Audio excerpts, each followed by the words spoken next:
Hello.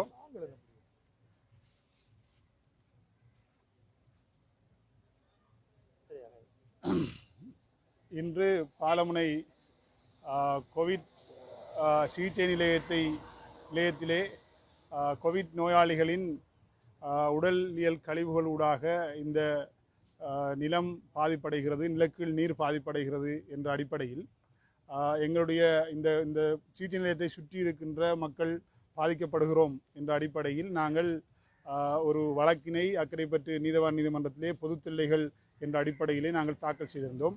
அந்த வழக்கின் மனுதாரர்களாக நாங்கள் ஐவரும் அந்த வழக்கிலே நாங்கள் முன் தோன்றியிருந்தோம். எங்களது சார்பாக குரல் இயக்கம் சார்பாக சட்டத்தரணி ரதீஃப் அவர்கள், பஹீஜ் அவர்கள், அதேபோன்று வசீம் அவர்கள் ஆஜராகியிருந்தார்கள். அந்த வழக்கு ஜனாசா எரிப்புக்கு எதிராக உச்சநீதிமன்றத்திலே தாக்கல் செய்யப்பட்ட வழக்கிலே அந்த மனுவுக்கு எதிராக அரசு தரப்பிலே இருந்து சுகாதார நிபுணர்களாக 10 பேர் தங்களுடைய கருத்துக்களை அவர்களுடைய சத்திய ஓலைகளாக முன்வைத்திருந்தார்கள்.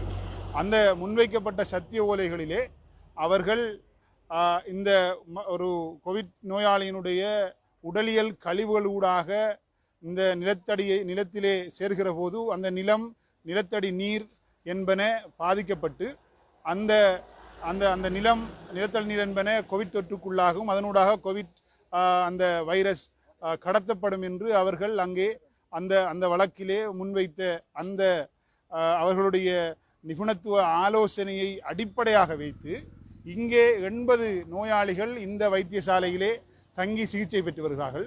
அவர்கள் 80 பேருடைய உடலியல் கழிவுகளும் மலம், சிறுநீர், அவர்களுடைய உமிழ்நீர், அவர்களுடைய வியர்வை, அவர்கள் குளித்து வெளியிடப்படுகின்ற அந்த எல்லா வகையான கழிவுகளும் இந்த நிலத்திலே எந்த விதமான ஒரு ட்ரீட்மெண்ட்டுக்கும் உட்படாமல் நேரடியாக இந்த நிலத்திலே சேருவதனால் இந்த நிலத்தடி நீரும் இந்த நிலமும் பாதிக்கப்பட்டு இந்த நிலத்தினூடாகவும் இந்த நீரினூடாகவும் இந்த வைரஸ் கடத்தப்பட்டு இந்த சிகிச்சை நிலையத்துக்கு நேரே முன்பாக ஒரு 50 மீட்டருக்கு உட்பட்ட பிரதேசத்தில் வாழ்கின்ற என்னுடைய வீடும் நான் பாவிக்கின்ற நீரும் பாதிப்புக்குள்ளாகி நானும் எனது குடும்பமும் இந்த சுற்றி இருக்கின்ற இந்த மனிதர்கள் மற்றும் இந்த பிரதேசத்தில் வாழ்கின்ற மக்களும் இந்த கோவிட் தொற்றுக்கு ஆளாகின்ற ஒரு ஆபத்தான நிலையிலே நாங்கள் இருக்கிறோம் என்ற பயத்திலே நாங்கள் நாங்கள் உள்ளச்சத்தோடு வாழ்ந்து கொண்டிருக்க வேண்டிய நிலைமைக்கு உள்ளாக்கப்பட்டிருக்கிறோம்.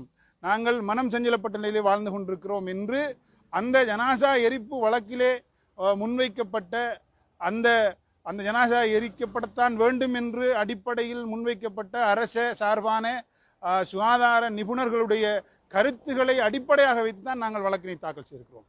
அங்கே ஜனாசா எரிப்பதற்கு அவர்கள் சொல்லப்பட்ட அந்த 10 நிபுணர்களுடைய ஆலோசனைகளும் சரியென்று நீதிமன்றம் ஏற்று அந்த வழக்கை எடுத்துக்கொள்ளாமல் விசாரணைக்கு எடுத்துக்கொள்ளாமல் தள்ளுபடி செய்திருந்தது. அதன் அடிப்படையில் நாங்கள் ஒரு வழக்கை தாக்கல் செய்திருக்கிறோம்.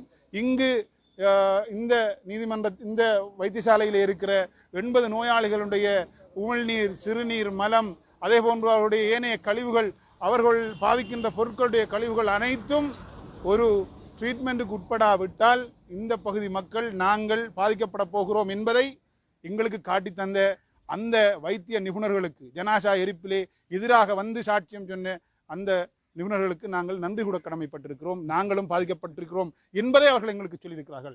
அதன் அடிப்படையில் நாங்கள் வழக்கை தாக்கல் செய்திருக்கிறோம்.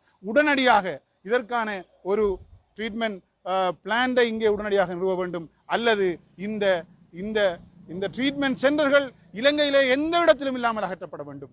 அதனூடாகத்தான் இந்த இலங்கை திருநாட்டினுடைய, எங்களுடைய தாய் நாட்டினுடைய இந்த நிலமும் நிலக்கீழ் நீரும் பாதுகாக்கப்படும். இந்த நாட்டின் அரசாங்கத்தின் சுகாதார அந்த நிபுணர்களுடைய ஆலோசனைப்படி அதுவே உண்மையானது. அப்படி இல்லை என்றிருந்தால் எங்களுடைய ஜனாசாக்களை அடக்குவதற்கு எங்களுக்கு வழிவிடுங்கள் என்று கேட்டு வழக்கை நாங்கள் தாக்கல் செய்திருக்கிறோம். அந்த வழக்கு எதிர்வரும் 4ஆம் தேதி விசாரணைக்காக எடுத்துக்கொள்ளப்பட இருக்கிறது. பிரதிவாதிகளாக நாங்கள் பெயர் குறிப்பிட்ட 4 பேருக்கும் அறிவித்தல் விடுக்கப்பட்டிருக்கிறது. இன்ஷா அல்லாஹ் அந்த வழக்கு இந்த நீதித்துறையினூடாக எங்களுக்கு ஒரு நியாயம் கிடைக்கும் என்ற நம்பிக்கை எங்களுக்கு இருக்கிறது. பிரதிவாதிகளாக இந்த வைத்தியசாலையினுடைய பொறுப்பு வைத்திய அதிகாரி டாக்டர் நௌஃபல் அவர்கள், அதேபோன்று இந்த பிரதேசத்தினுடைய பொது MOH சுகாதார வைத்திய அதிகாரி டாக்டர் அகிலன் அவர்கள், அதேபோன்று பிராந்திய சுகாதார சேவைகள் பணிப்பாளர் டாக்டர் சுகுணன் அவர்கள், அதேபோன்று மாகாண சுகாதார சேவை பணிப்பாளர் லதாகரன் அவர்கள் 4 பேரும் தான் இந்த வைத்தியசாலையிலே அத்தனைக்கும் பொறுப்பானர்கள் என்ற அடிப்படையில் நாங்கள் அவர்கள் 4 பேரையும் பிரதிவாதிகளாக குறிப்பிட்டு இந்த வழக்கினை தாக்கல் செய்திருக்கிறோம்.